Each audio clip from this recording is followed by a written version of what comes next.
Hello, you are watching social sphere and welcome to another episode of T cast. बहुत ही खास मेहमान जो आज हमारे साथ जुड़े हुए हैं वो है मोहम्मद आसिफुद्दीन साहब, जो विजडम ग्रुप ऑफ इंस्टीट्यूशंस के चेयरमैन हैं। कैसे हैं सर आप? Thank you.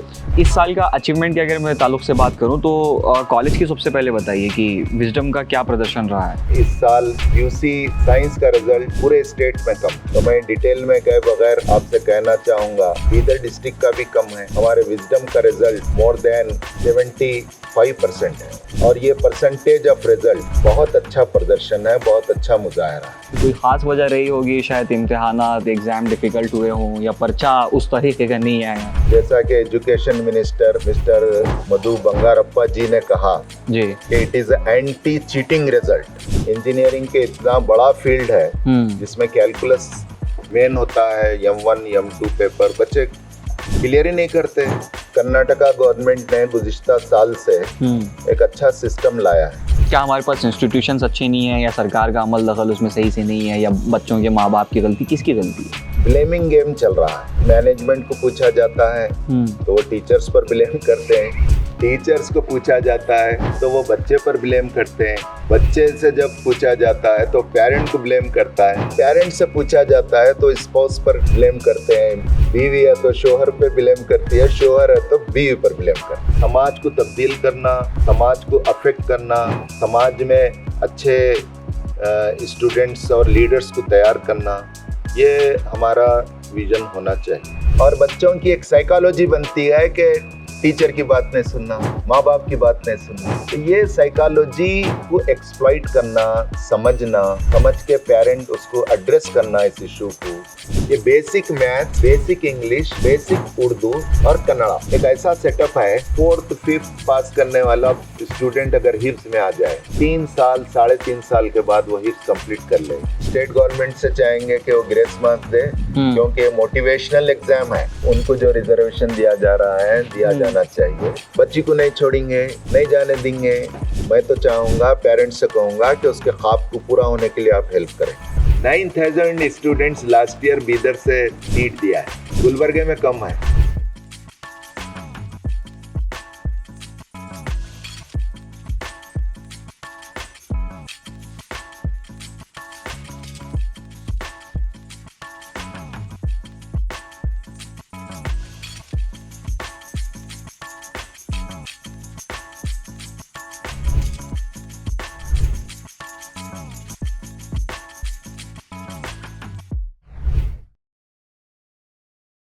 Hello, you are watching social sphere and welcome to another episode of T cast. अभी जो मौसम चल रहा है, जिस तरीके के पोस्ट हम लोगों को सोशल मीडिया पे दस्तयाब हो रहे हैं, लोग सितारे ज़मीन की आमद पर तारे ज़मीन को याद कर रहे हैं और उसी तरह की फ़िल्में जो आमिर खान ने बनाई हैं, 3 इडियट्स है, जो कुल मिला करके एजुकेशन सिस्टम पे या फिर बच्चों का जो मानसिक तनाव की स्थिति बनी होती है उसको डिस्कस किया जाता है इसी विषय पे। तो हमने सोचा कि क्यों ना किसी एजुकेशन फील्ड के ही माहिर को आपके सामने लाया जाए और उनसे ही फिर बात की जाए, क्योंकि अभी रिजल्ट भी आ चुके हैं 10th के PUC के और नीट एग्ज़ाम के बतौर ख़ास उसी पे चर्चा होगी। और इसी चीज़ पे चर्चा करने के लिए बहुत ही ख़ास मेहमान जो आज हमारे साथ जुड़े हुए हैं वो है मोहम्मद आसिफुद्दीन साहब, जो विजडम ग्रुप ऑफ इंस्टीट्यूशंस के चेयरमैन हैं। कैसे हैं सर आप? Thank you. पिछली बार मैं मिला था आपसे, तब से ज़्यादा बेटर एनर्जेटिक लग रहे हैं आप। फाइन फाइन, बिल्कुल सही है तबीयत। अभी जो रिज़ल्ट आया है उसी का इत्मीनान है चेहरे पे? बहुत खुशी है, उत्साह है, उमंग है और नए अज़ाइम हैं। क्या अभी मतलब इस साल का अचीवमेंट की अगर मैं ताल्लुक से बात करूं तो कॉलेज की सबसे पहले बताइए कि विजडम का क्या प्रदर्शन रहा है? जैसा कि आप जानते हैं, first of all respected viewers and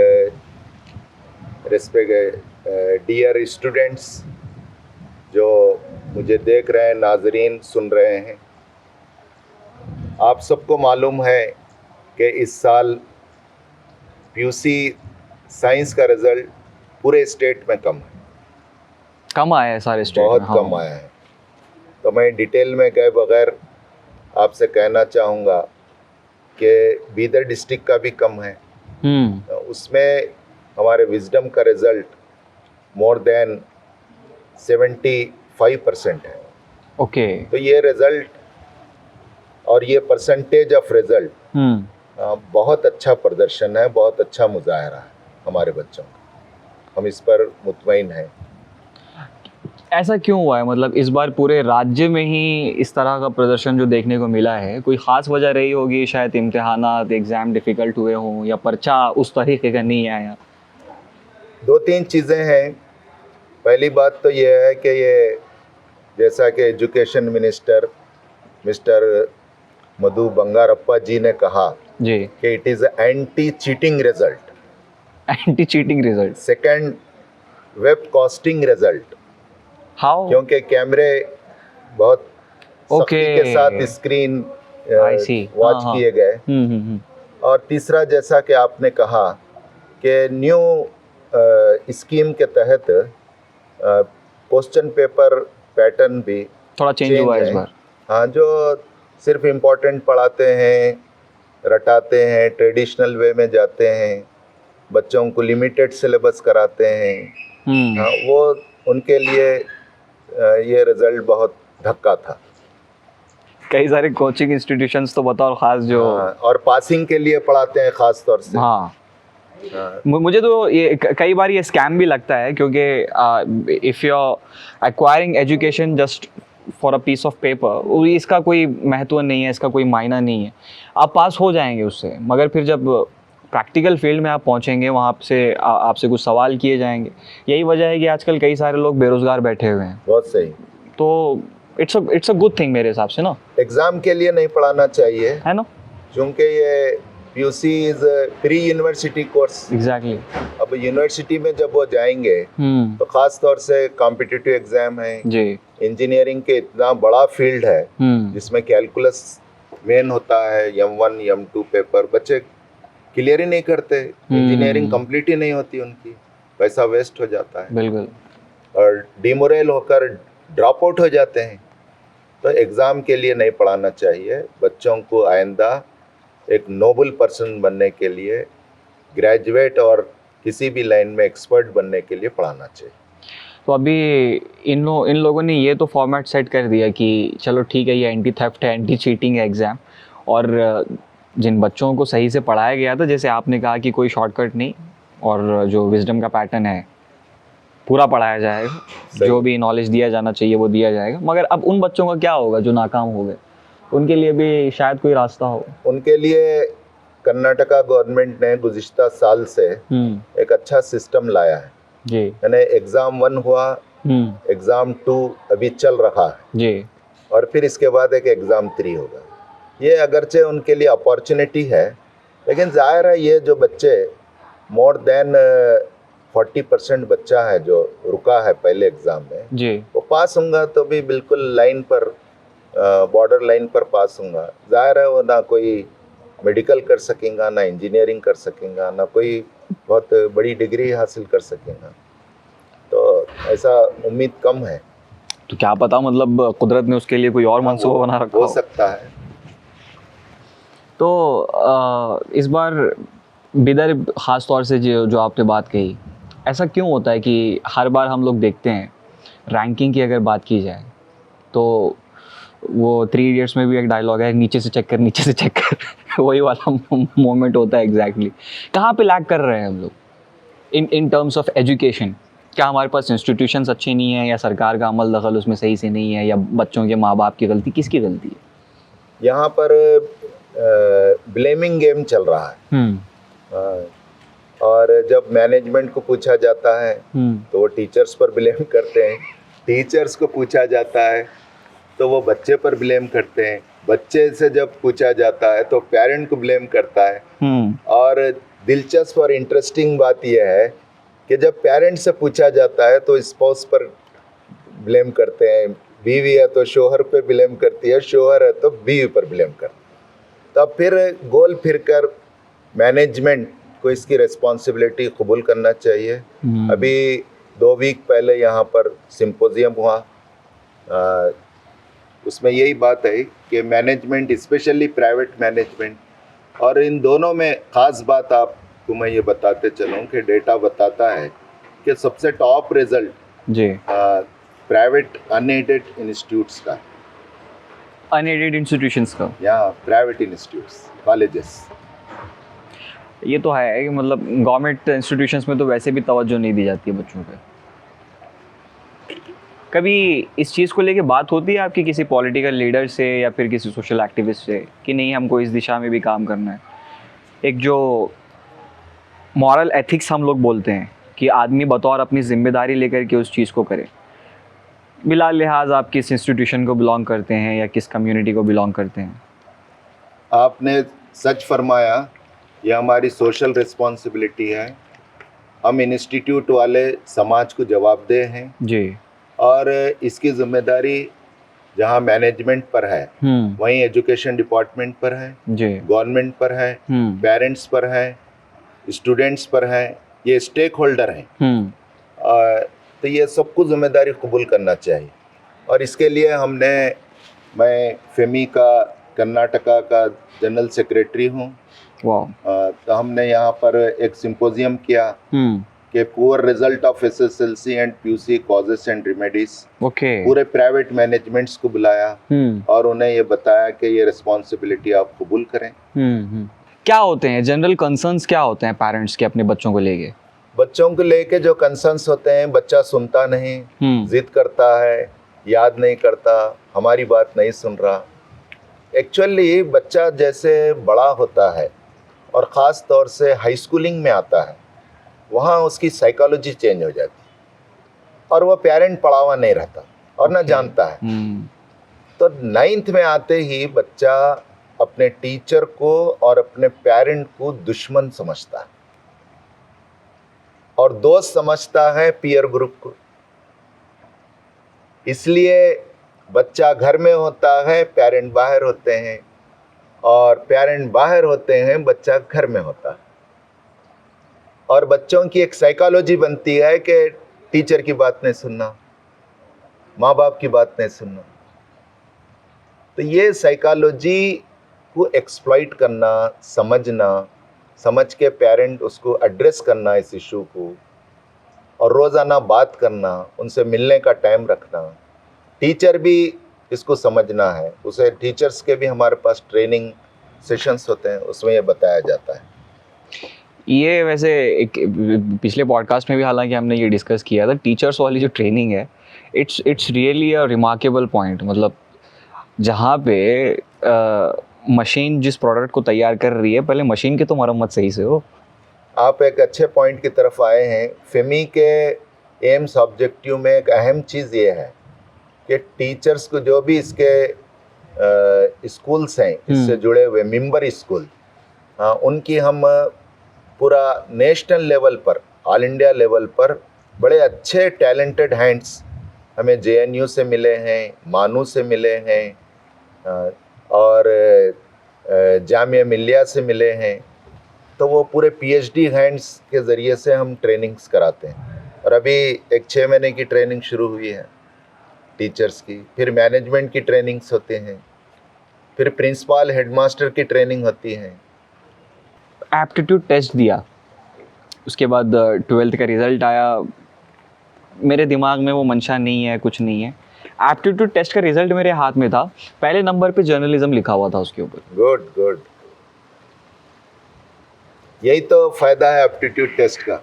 aptitude test की जो रिपोर्ट आती है जी, वो रिपोर्ट आपकी कोई ऐसे मार्क्स की नहीं रहती, जैसे 10th और PUC की रहती है। हाँ, उसमें तो मतलब वो ब्लड और यूरिन की रिपोर्ट की तरह रहती है। हाँ। और उसमें 5 से 6 रैंकिंग देता है जी, कि फर्स्ट इसमें आप कौन सी लाइन में सक्सेस होंगे। हाँ, ऑप्शन बी भी स्टूडेंट को रखने के लिए देता है कि आपका इंटरेस्ट और कैपेसिटी, सेकंड ऑप्शन, इसमें आप सक्सेस हो सकते हैं। तो आप सक्सेसफुल जर्नलिस्ट इसलिए बने हैं, आपकी तारीफ मैंने सुनी है। बेहद शुक्रिया, बेहद शुक्रिया। तो ये जैसे मैंने वो मुझे लगता है 12th के जब हाफ ईयर अभी हुआ था, जब मैंने टेस्ट दिया और मुझे पता नहीं कि मैं आगे क्या करूँगा, but it's a good thing कि मुझे 12th के एग्ज़ाम के बाद मुझे वो शीट हासिल हुई थी जिसमें पहले नंबर पे जर्नलिज्म लिखा हुआ है। अच्छा, मुझे उस वक्त खाना भी बनाना नहीं आता था, ये भी इंटरेस्टिंग चीज़ मैं आपको बताऊं। उसके सेकंड नंबर पे लिखा हुआ था शेफ़। बराबर। मैं बहुत अच्छा खाना बनाता हूँ आज। और वो जिस साल आप एप्टीट्यूड टेस्ट दिए होंगे जी, कल्याणी बसो कल्याण बसो कल्याण में, हाँ हाँ, उस साल मैं आज से 6-7 साल पहले जी। हाँ, वो एप्टीट्यूड टेस्ट मैं कंडक्ट कराया था। टोटल 350 बच्चे पूरे डिस्ट्रिक्ट में दिए थे। वो आपका कंडक्ट कराया हुआ था? हाँ, 150 बच्चा बसो कल्याण में दिया। लेडीज एंड जेंटलमैन, मेरे जर्नलिस्ट बनने में बहुत बड़ा हाथ है सर का भी। Thank you sir. मुझे आज पता चल रहा है ये। हाँ, हमारा फोकस नीट पर है जी। और फिर जो बच्चे नीट एस्पिरेंट्स नहीं है उनके लिए एक अलग से इंजीनियरिंग बैच है। जाहिर है और भी फील्ड्स में जाना चाहिए बच्चे, मैं उसको मानता हूँ, लेकिन इसीलिए तो साइकोमेट्रिक टेस्ट करवा रहे हैं आप। लेकिन सब काम हम कर भी नहीं सकते, हर कॉलेज में खोल भी नहीं सकता। हाँ, तो कुछ बंद करा सकते हैं क्या? नहीं, बंद क्यों करना चाहिए, और खुलना चाहिए कॉलेजेस, अच्छे कॉलेजेस, अच्छे कॉम्पिटिशन्स आता है उससे। हाँ, ये बात तो है। हाँ। बच्चों का ही फायदा है। आर्ट्स के अच्छे कॉलेजेस खुलना चाहिए। हाँ, गवर्नमेंट और एडेड को छोड़कर कोई प्राइवेट आर्ट्स कॉलेज नहीं है, क्योंकि कोई फीस देकर बीदर में पढ़ने का रुझान नहीं है। तो इसलिए कौन प्राइवेट कॉलेज वाला आगे बढ़ेगा। सही है। तो ये मसाइल हैं। बहरहाल हमारा फोकस, विजडम का फोकस नीट की तरफ है, और जो नीट एस्पिरेंट नहीं है उनके लिए हम इंजीनियरिंग का इंटीग्रेटेड कोचिंग रखते हैं, JEE और KSET का। तो अल्हम्दुलिल्लाह हम उसमें बहुत सक्सेस हैं। अभी लास्ट 2 दिन पहले जो रिज़ल्ट आया वो हमारे लिए बहुत फ़ख्र की बात है कि कम स्ट्रेंथ में 25% ऐसे बच्चे हम क्लासरूम से दे रहे हैं जो गवर्नमेंट फ्री सीट ले रहे हैं। 25 बच्चे, 25% हमारे 25% बच्चे, या ओके, गवर्नमेंट फ्री सीट। 80 बच्चों में से 20 बच्चा हमारा MBBS और BDS को जा रहा है। क्या आप पूरे इंडिया में किसी क्लासरूम में ये रिजल्ट बता सकते हैं? क्या कोई इंस्टीट्यूट बता सकता है? आपको ये जानकर हैरत होगी कि लाखों रुपए लेने वाले बीदर से लेके कोटा से लेके दिल्ली तक, ये सब के रिजल्ट 5 और 6% से ज़्यादा नहीं। और एक दूसरी बात, आप अगर उनका जायज़ा लेंगे तो हर एक साल ब्रेक लिया है, यानी रिपीट किया है, 2 साल रिपीट किया है, 3 साल रिपीट कर रहे हैं, 4 साल रिपीट। ये आपका फ्रेश बैच है? ये हमारा फ्रेश या 1 साल रिपीट का है। 25% जी, और 100% बच्चा क्वालिफाई हो रहा है मेरा नीट में। क्वालिफाई सब लोगों ने कर लिया? क्वालिफाई पूरे कर लिए हैं। क्वालिफाई से मुराद है कि वो किसी भी मेडिकल कॉलेज में सीट ले सकते हैं। मैनेजमेंट कोटा, लाइक मैनेजमेंट में भी कई कैटेगरी हैं। मैं आपको बताते चलूं जी कि government allotted seat in private college एक है, नॉमिनल फीस होती है जी। Government allotted fee private college, private government के साथ। फिर एक होती है मैनेजमेंट, वो ज्यादा होती है। वो तो बहुत ज्यादा, वो बहुत ज्यादा होती है। तो 15-17 लाख की बात है साल को। और वो तो 1.5 करोड़ की बात है, 1.5 करोड़। फिर उसी को NRI बैच, NRI कोटा भी मिल जाता है। NRI कोटा भी है इसमें? हाँ, तो प्राइवेट कॉलेजेस के लिए। ओके। तो ये क्वालिफाई होने का मतलब ये है, मान लीजिए इंडिया में तकरीबन 1,40,000 के करीब मेडिकल सीट्स हैं। मेडिकल सीट से मुराद मेरी MBBS है।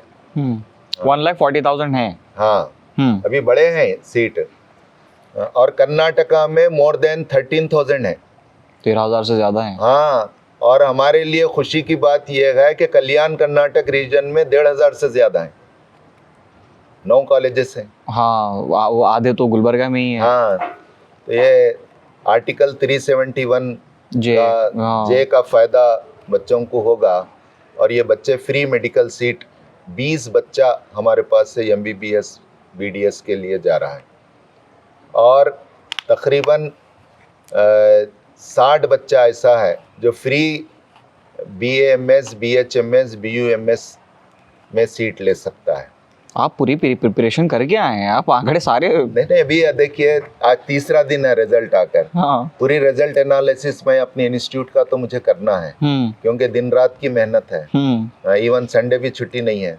संडे भी छुट्टी नहीं है? संडे तो हाफ डे टेस्ट लगता है नीट का। ये तो जुल्म है सर बच्चों पे। आपको एक और खास बात बताता हूँ। क्या? लास्ट 2 ईयर्स से नीट के जरिए BAMS, BHMS, BUMS क्वालिफाई होने के बाद ही एडमिशन मिल रहा है। और एक खास बात, लास्ट ईयर से ये बहुत कम लोगों को पॉइंट मालूम है कि सेंट्रल गवर्नमेंट के जो बाविकार इंस्टीट्यूट हैं, जैसे एम्स है, जिपमर है, और central government armed force medical college Poona है, इसके अंदर अलाइड मेडिकल सीट्स फ्री लेने के अहल हैं हमारे बच्चे। तो इन बच्चों को बीदर छोड़ना चाहिए, जहां सीट मिलती है जाना चाहिए। बीदर छोड़ने के वजह से इन्हें एजुकेशन भी अच्छा मिलेगा, एक एक्सपोजर भी मिलेगा। जैसे आप बोल रहे हैं कि छोड़ना चाहिए, तो मतलब कतरा रहे क्या उससे? जाते नहीं है? हाँ, ये कहीं ना कहीं है। आज ही एक केस आया था। हाँ, लड़की का केस है जी। वो चाहते हैं, सोच रहे हैं, बच्ची मेडिकल मिलने के चांसेस हैं, लेकिन कर्नाटक में कहीं भी मिल सकता है।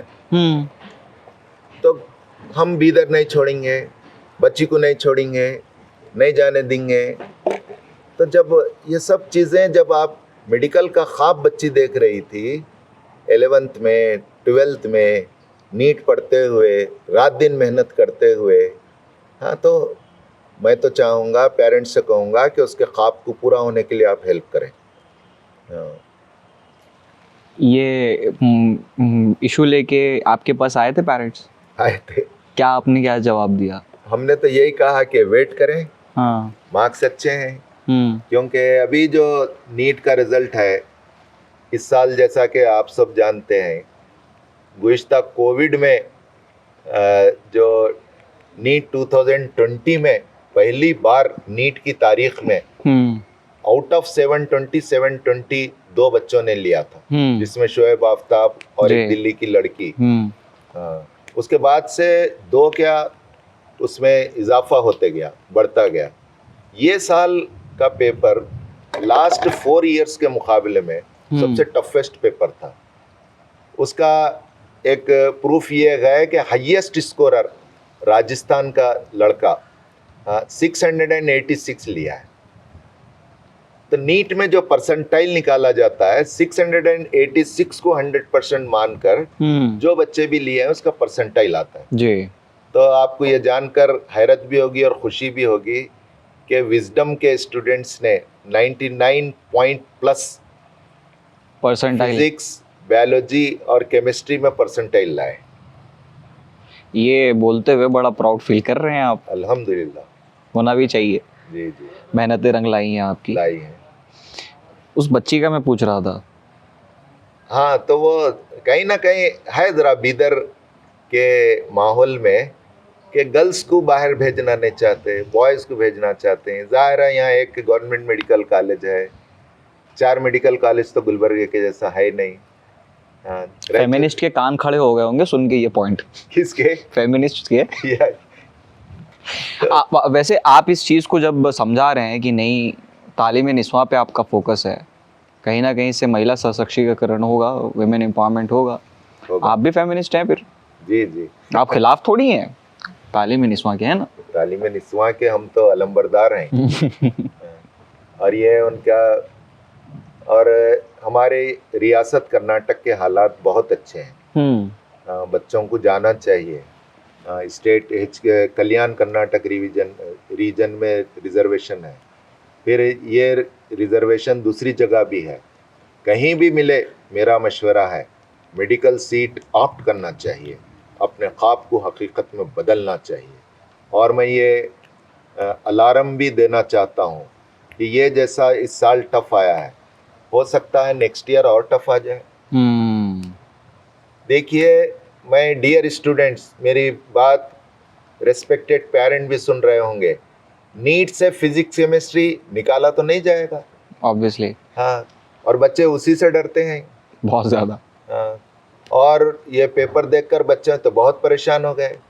तो जब आप डॉक्टर बनने वाले गए तो अगर कोई पेशेंट एक्सीडेंट का आ जाए जिसका सर फटा हुआ हो तो आप फिर क्या उसे भी देखकर घबरा जाएंगे?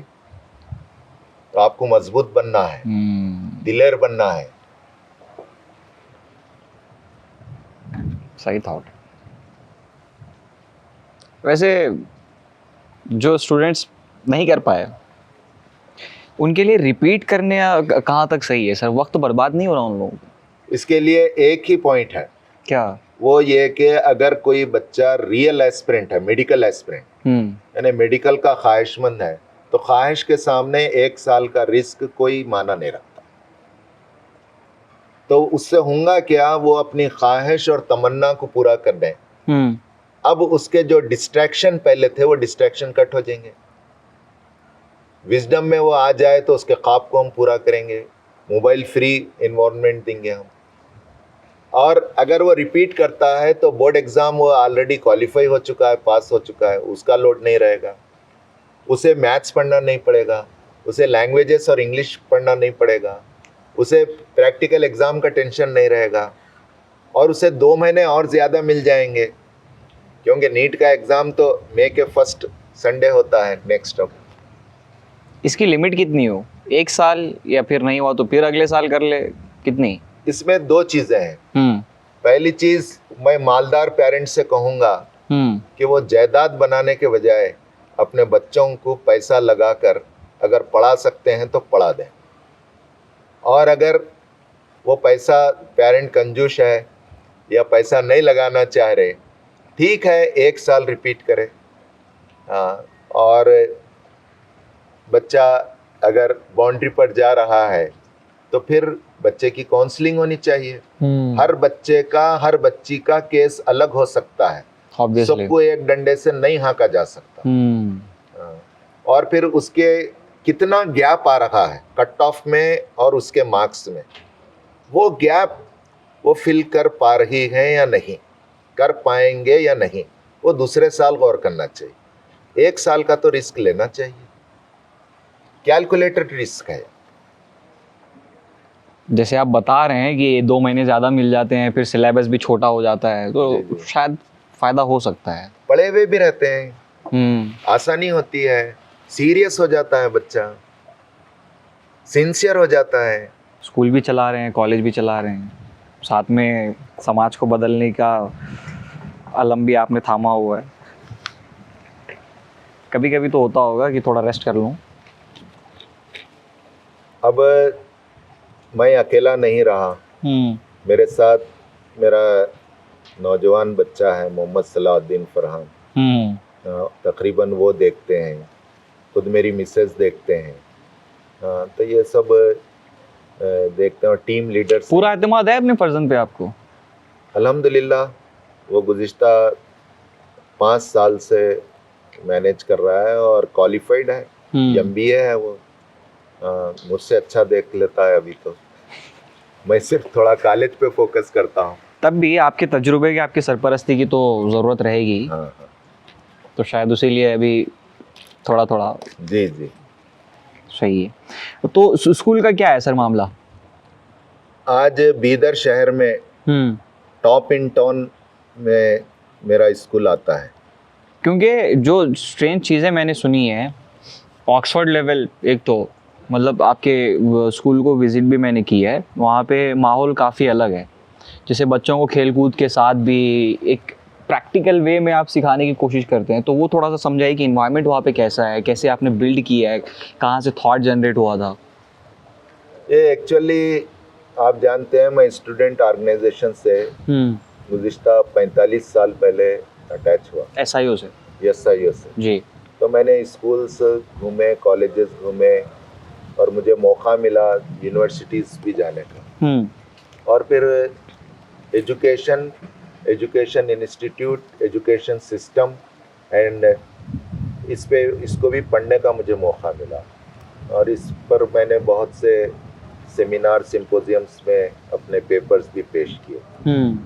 तो इस पे मेरे को काफ़ी मेरा विजन है मैंने जहाँ तक मॉरल एजुकेशन का ताल्लुक है, केजी से 10 तक मेरा अपना बनाया हुआ पूरा मॉडल? है, मॉरल एजुकेशन, अच्छा, moral education moral and ethics, पूरा आपने मतलब हाँ। इट्स लाइक अ सिलेबस आपने आदाब डिजाइन और किया दीनियात जिसे कहते हैं आप, फर्स्ट से 10th स्टैंडर्ड तक का? नर्सरी से 10 तक का। नर्सरी से? या कितने आपको साल लगे ये? नहीं, मेरे लिए कोई मुश्किल काम नहीं था, हाँ। क्योंकि अभी भी मैं दूसरे सिलेबस को देखता हूँ तो ये सब मेरा सिलेबस और आगे है, एडवांस है, और उसको मैं करिकुलम का पार्ट बनाया हूँ। खास बात जी, यानी 9 तक मैं एग्जाम लेता हूँ, करिकुलम का पार्ट है moral education? Moral education curriculum का पार्ट है, 100 मार्क्स का पेपर होता है और उसको अप्लाई भी किया जाता है बाज मौक़ों पर।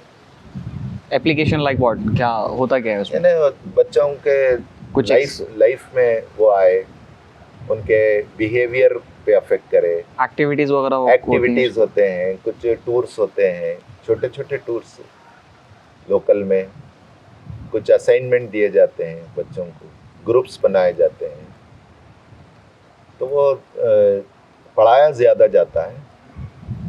तो दीन और दुनिया को साथ में लेने का चलने का कॉन्सेप्ट है आपका मतलब? जी, हमारे पास दुई का यानी दो अलग अलग दीन दुनिया का कॉन्सेप्ट ही नहीं है, एक ही है। हाँ, यूजुअली 10th आते ही पेरेंट और बच्चा दोनों शेक होते हैं।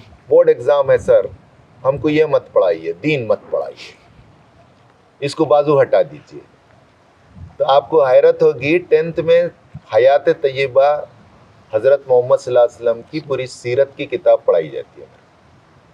सीरत की सारी किताब?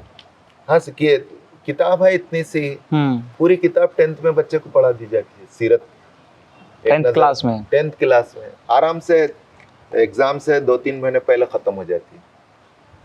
बाज़ाब्ता मेरे पास टीम है, उलमा की, आलिमात की, हुफ़्फ़ाज़ की, वो पीरियड आता है बाज़ाब्ता। इसमें साथ साथ में आपने मतलब कुछ अरेबिक जो मदरसे का जो निज़ाम है वो भी आपने थोड़ा सा नाफिज कर रखा है स्कूल में? लास्ट 5-6 साल पहले मेरी छोटी बेटी हिफ्स करने का इरादा जाहिर की, तो मैं इसे वॉलंटरली जब जून में स्कूल रीओपन होते हैं, वो कही कि मैं स्कूल नहीं जाऊँगी, मुझे हिफ्स करना है 5th के बाद। तो 2 लड़कियां मेरे डॉक्टर हैं, विजडम से ही पढ़े, विजडम का प्रोडक्ट है जी। मेरा दामाद न्यूरो सर्जन है निमहर से, एक दामाद सॉफ्टवेयर इंजीनियर है, 3 लड़कियां एक लड़का ही है। सारे डॉक्टर इंजीनियर हैं फैमिली में? और सब विजडम का प्रोडक्ट है।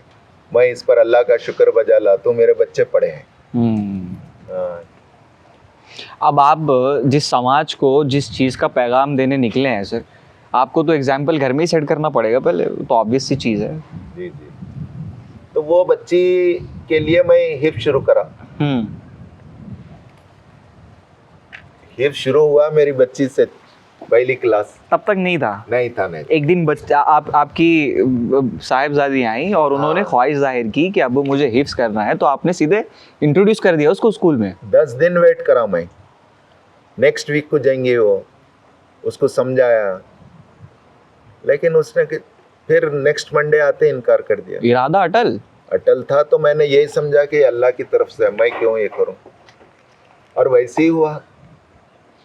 विजडम अरबिक मदरसे की बुनियाद मैंने 2018 में डाल दी उसे एक बच्ची के लिए, और अल्हम्दुलिल्लाह 32 बच्चे आ गए, और सबसे पहले हिफ्स करने वाली सिर्फ 18 महीने में ये बच्ची थी, और मेरी बच्ची सुबह 8 बजे से लेकर रात में 10 बजे तक पूरा कुरान सुना दी। ये बच्ची अब 12th पास की है, डिस्टिंक्शन है, हाफिजा हुदा राबिया, लेकिन उसका ख्वाब मेडिकल का नहीं है, वो AIML इंजीनियरिंग करना चाहती है, और वो यहाँ एडमिशन के लिए प्रोसेस भी किए हैं, GND में हो जाएगा। ये आप उस स्टूडेंट की बात बता रहे हैं जिन्होंने 18 महीने में हिफ्स किया? हाँ, ऐसे तो 18 बच्चे मेरे पास अभी लास्ट 10th में ऐसे हैं जो मेरे ही हिफ्स के मदरसे से हिफ्स किए हैं और 10th टॉप किए। हिप्स के साथ? हिफ्स के साथ, क्योंकि हमारे पास होता यह है कि हिफ्स के साथ हम लैंग्वेजेस पढ़ाते हैं, इंग्लिश, मदर टंग, और थोड़ा सा बच्चे क्लास आगे आ जाएं नाजरा के बाद तो उन्हें कन्नड़ भी प्लस कर लिया जाता है, और मैथ्स, ये basic maths, basic English, basic Urdu और कन्नड़ा, ये एक ऐसा सेटअप है कि 4th 5th पास करने वाला स्टूडेंट अगर हिफ्स में आ जाए 3 साल 3.5 साल के बाद वो हिफ्स कंप्लीट कर ले, उसकी उम्र अगर 8th में आने की है 8th में उसे डायरेक्ट एडमिशन कर लेते हैं हम, 9th में आने की है 9th में डायरेक्ट कर लेते हैं। ये जो स्ट्रक्चर डिजाइन किया है किस बुद्धिजीवी ने किया है? ये हमने सोचकर इवॉल्व किया है, कुछ तजुर्बात भी हमने हासिल किए हैं। तो मतलब आप ही ने कुछ लोगों के साथ बैठ के पहले सलाह मशवरा किया? हाँ, काफी लैंग्वेजेस आना चाहिए। अभी जो 10th का रिजल्ट आया, आप उस पर भी मैं आपके सामने रखना चाहूँगा कि ओनली 52% रिजल्ट है डिस्ट्रिक्ट का, और उसका रीज़न जैसा कि मैं पीयूसी का कहा, एंटी चीटिंग, वेब कास्टिंग, वही सबसे अहम रीज़न है। ग्रेस मार्क्स स्टेट गवर्नमेंट ने नहीं दिया। अब यहाँ पर मैं स्टूडेंट से कहना चाहूँगा, पेरेंट्स भी सुने इस बात को कि इस साल जो नीट का रिजल्ट आया है, अब हमको जो क्वेरीज आ रही हैं और जो स्टूडेंट्स और पेरेंट्स आ रहे हैं लॉन्ग टर्म के लिए, वो कह रहे हैं कि हम नाकाम हो गए, हमको धोखा दिया गया ऑनलाइन प्रोग्राम से। ऑनलाइन प्रोग्राम के जरिए से हमारा रिजल्ट चले गया। ऑनलाइन प्रोग्राम ले लिया, बच्चा घर में बैठ गया, कभी भी सो कभी भी उठे, कोई टाइम टेबल नहीं, कोई उसको फैसिलिटेट करने वाला नहीं, खाली ऑनलाइन स्क्रीन टाइम। तो अब हमारे कॉलेज में ऐसा है कि हम आपको ट्रेडिशनल टीचिंग के साथ साथ नेक्स्ट टीचिंग, यानी बिफोर वीकली टेस्ट, आपको स्क्रीन पे वहाँ पर हम खुद बताते हैं। बच्चों को ऐप भी देने का प्रोग्राम है, तो उसको थोड़ा सा स्ट्रीमलाइन करना है। आज़ाद छोड़ दिए और बच्चा सिर्फ टैब पे रहेगा, ऐप पे रहेगा, मोबाइल पे रहेगा, फिर बच्चे का रिजल्ट गया। आप जितने ऐड आ रहे हैं आप देखिए, उसमें हम डालता है लास्ट में क्लासरूम, ऑल इंडिया रैंक का जो भी आया, क्लासरूम स्टूडेंट।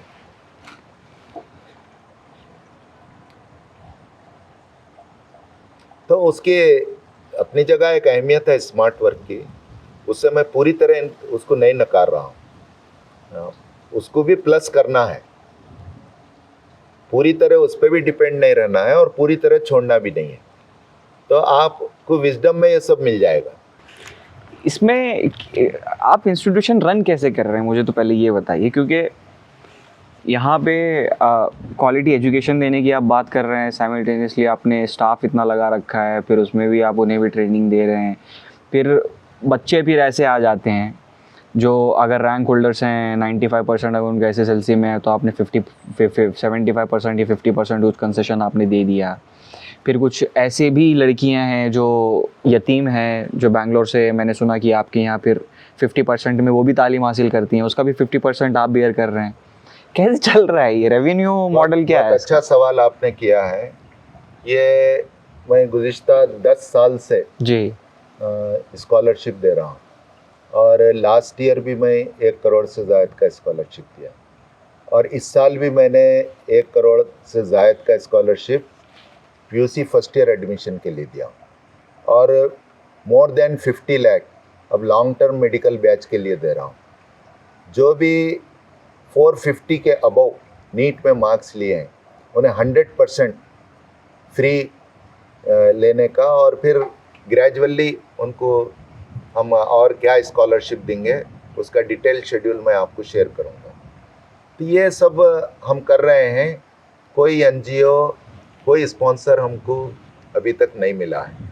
तो मैं यहाँ नाजरीन हैं, मैं उनसे भी ख्वाहिश करूँगा कि जो भी आगे बढ़ के हेल्प करना चाह रहे हैं इन यतीम बच्चों की, गरीब बच्चों की, और जहाँ भी हम बड़ा कंसेशन दे रखे हैं वो आगे बढ़ें और उन बच्चों को स्पॉन्सर करें, तो हमारे इंस्टीट्यूट ज़रा डेवलप होगा। ये हो क्या रहा है, वो पूरा लोड हम पे आ जा रहा है, उससे हमारा इंस्टीट्यूट डेवलप नहीं हो रहा, इंफ्रास्ट्रक्चर डेवलप नहीं कर सक रहे। हाँ, पेमेंट सही हैं, पेमेंट नहीं रोके जाते। हाँ। आप तो पसीना सूखने से पहले दे देते होंगे मजदूरी, जितने धार्मिक हैं आप। यहाँ पे पेमेंट आप हैरत करेंगे जी। 28 को डाल देते हैं क्या? कॉलेज में तो 1.5 तक पेमेंट है। फूड एकोमोडेशन भी हम ही देते हैं। 1 पॉइंट लाख, 1.25 लाख, 1.5 लाख प्लस तक हमारा पेमेंट है। और फूड एकोमोडेशन के साथ पैकेजेस हैं। और ये हमारे पास नीट की एक्सपर्ट सब्जेक्ट वाइज फैकल्टी है, तो उसमें हम कोई कॉम्प्रोमाइज़ नहीं करते। लैक ऑफ टीचिंग हमारे पास है ही नहीं। बड़ी महंगी फैकल्टीज हैं आपके पास। हाँ, तभी तो रिजल्ट भी आता है। फैकल्टीज को इतना दे भी रहे हैं, फिर दूसरी तरफ इतना फाइनेंशियल बर्डन भी है। कभी कभी मैं ऐसा लगता होगा ना कि छोड़ो यार ये सब, चलो अपना दूसरा कोई बिजनेस डाल के बैठते हैं। जाहिर है ये बिजनेस बाद में है, पहले सर्विस है ऑब्वियसली। तो अब इसको सस्टेनेबल मॉडल बनाने का भी सोच रहे हैं। कुछ लोग आगे बढ़े, कुछ एजेंसियों से कांटेक्ट हो, कुछ एनजीओज मिले, कुछ हेल्प करने वाले आए, या हमें समझें हमारे काम को, तो आगे बढ़ें तो इंशाल्लाह ग्रो होगा। अभी फेलिसिटेशन प्रोग्राम था पीयूसी सेकेंड ईयर के स्टूडेंट्स का हमारे पास। मैंने वहाँ 2 एग्जाम्पल दिए।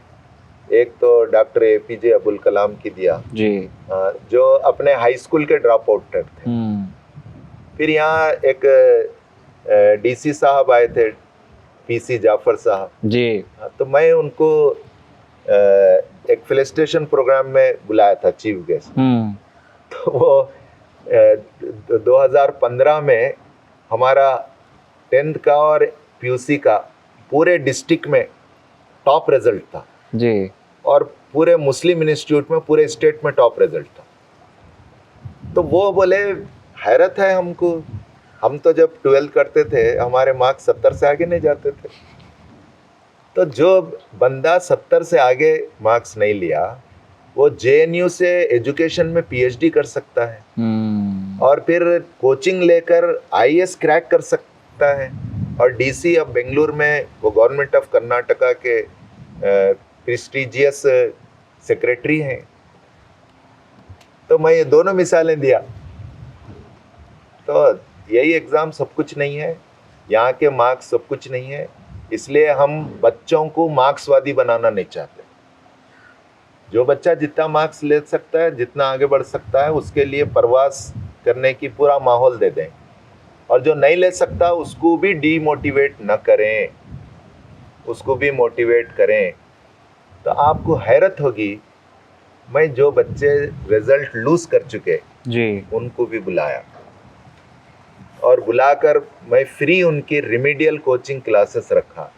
उनके क्लास में जाकर उन्हें आइसक्रीम खिलाया और उनको बोला आप 6 में से आपने 5 सब्जेक्ट निकाल लिए, उसके लिए आप 4 सब्जेक्ट निकाल लिए हैं, इसलिए मुबारकबाद, आपका कुछ नुकसान नहीं हुआ, आप निकाल लेंगे। तो बच्चों को आजकल स्ट्रेस बहुत है और मोबाइल का बहुत बड़ा दखल है, और गाड़ी का ख़ास तौर से लड़कों का माइंड बहुत ख़राब हो रहा है। सिर्फ पोजेस ले रहे हैं, फेसबुक पर भेज रहे हैं, इंस्टाग्राम पर डाल रहे हैं, लड़कियों के हाथ में मोबाइल दे रहे हैं, बाजू रूम से माँ बाप को सलाम कर रहे हैं। तो बहरहाल कैसे जोक्स हो रहे हैं आप खुद देखें। वो बशीर बद्र साहब का शेर था कोई, कि कोई हाथ तक ना मिलाएगा जो गले मिलोगे तपाक से, ये नए मिजाज का शहर है, थोड़ा फासले से मिला करो। फासले से मिला। फासले बढ़ गए। मेरा पहला पैगाम सबसे पहले न्यू जनरेशन के लिए है जी।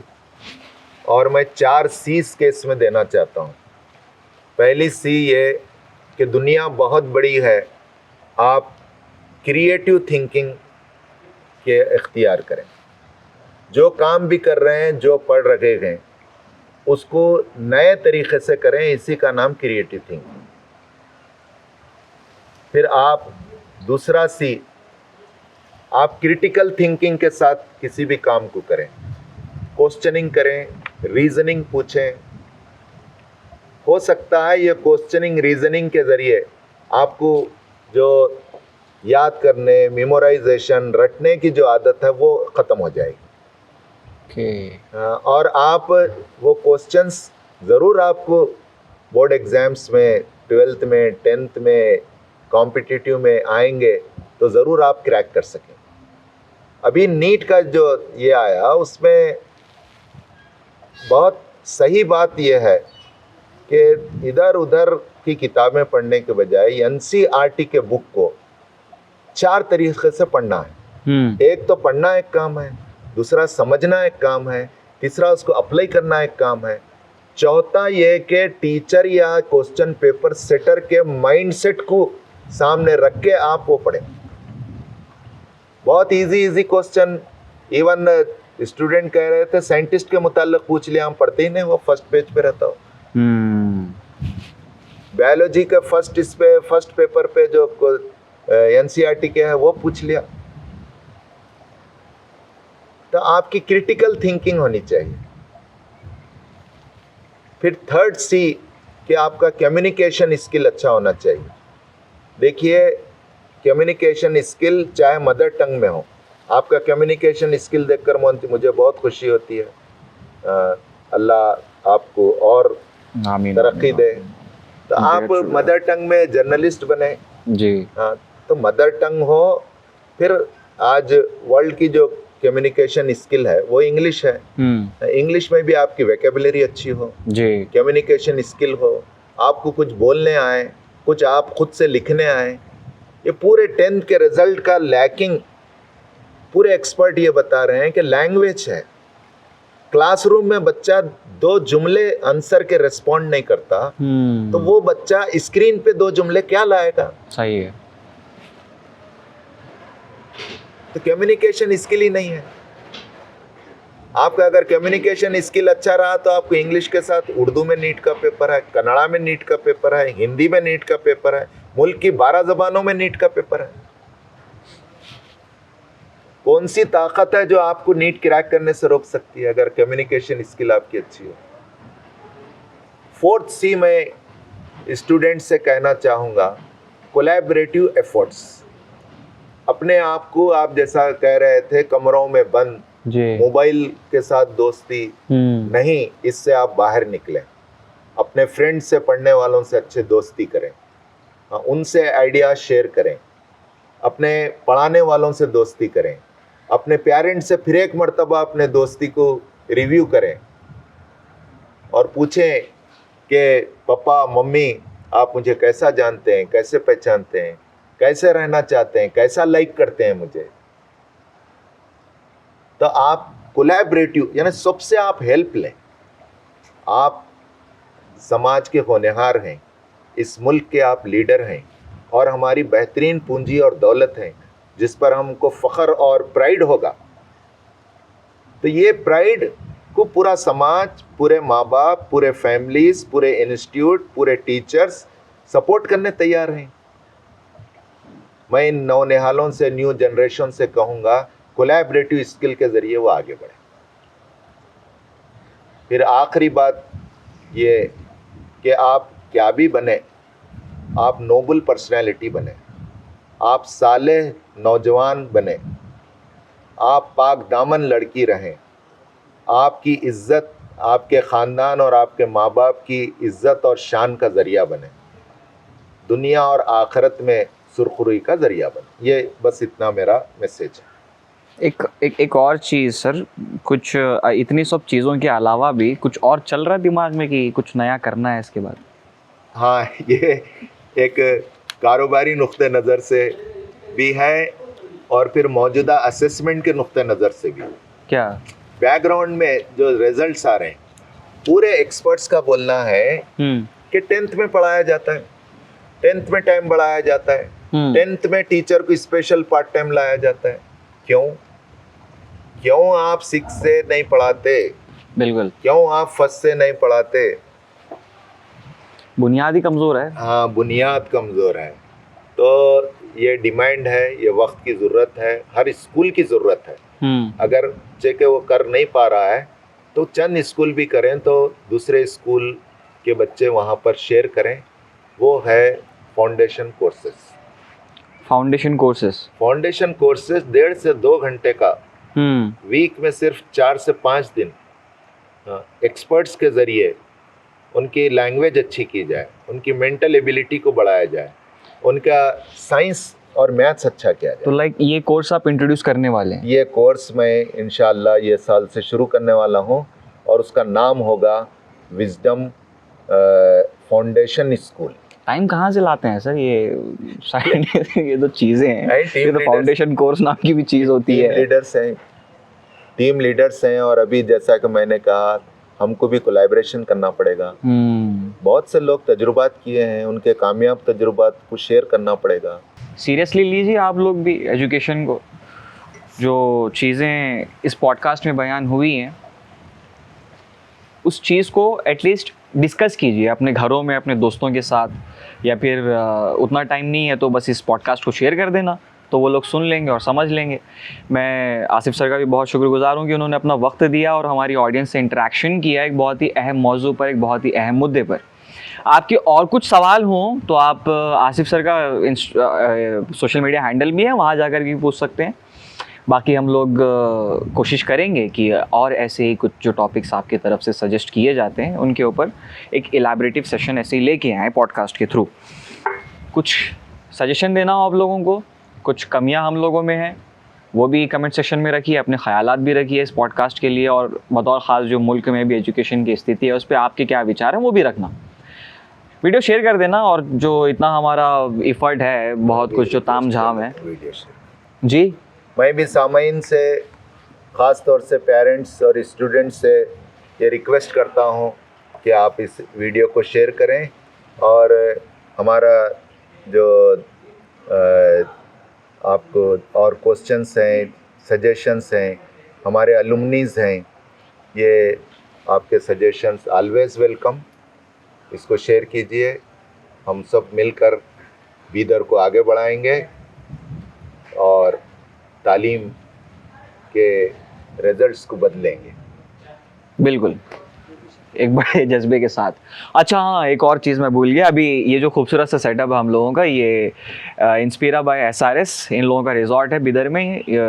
उनका भी शुक्रिया कि उन्होंने लोकेशन स्पॉन्सर की। बहुत ही खूबसूरत जगह है, आप भी कभी आप घूमने के लिए अगर आ रहे हैं तो यहाँ पे आ सकते हैं। खैर, वीडियो अच्छा लगा, वीडियो को शेयर कर देना और चैनल को सब्सक्राइब ज़रूर कर लेना और वीडियो को शेयर भी कर लेना साथ ही साथ। और ऐसी ही दिलचस्प बातें लेकर टी कास्ट के अगले एपिसोड में आपसे फिर मुलाकात होगी। तब तक के लिए बने रहिए सोशल स्फीयर के साथ। Thank you sir.